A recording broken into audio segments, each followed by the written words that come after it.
Tu t'es déjà demandé pourquoi dans la Bible, Dieu interdit de manger certains animaux. Si tu as déjà lu l'Ancien Testament, tu as sûrement remarqué que les Hébreux pouvaient manger de l'agneau, du bœuf, du poulet, du poisson. Mais ils ne pouvaient pas manger de porc, de crustacés, ni d'animaux charognards. Mais pourquoi Dieu aurait créé des animaux purs et d'autres impurs? Aujourd'hui, on va répondre à cette question. En fait, c'est beaucoup plus logique que tu ne le crois. Premièrement, à l'époque, il n'y avait pas de frigo ni de cuisson à haute température. Et les animaux qualifiés d'impurs avaient tous ce point commun. Ce sont des nettoyeurs naturels.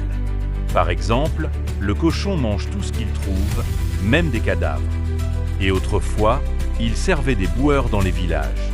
Les crevettes et crabes nettoient les fonds de mer et mangent des déchets toxiques. Et les vautours, les hyènes, les rats se nourrissent d'animaux morts. Et résultat, leur chair est beaucoup plus susceptible de contenir des vers parasites, des bactéries nocives ou des toxines. Alors non, Dieu n'a pas dit ça pour tester notre obéissance. Mais il l'a fait pour protéger la santé de son peuple.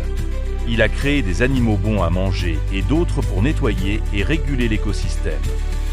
Mais alors aujourd'hui, est-ce qu'on peut manger de tout? Eh bien oui.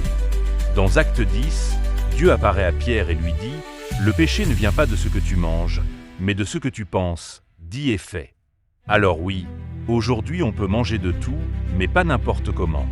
Faisons-le avec sagesse et en prenant soin de notre santé. Dieu ne dit jamais non pour contrôler, il dit non pour protéger. N'hésite pas à commenter, à partager et à t'abonner.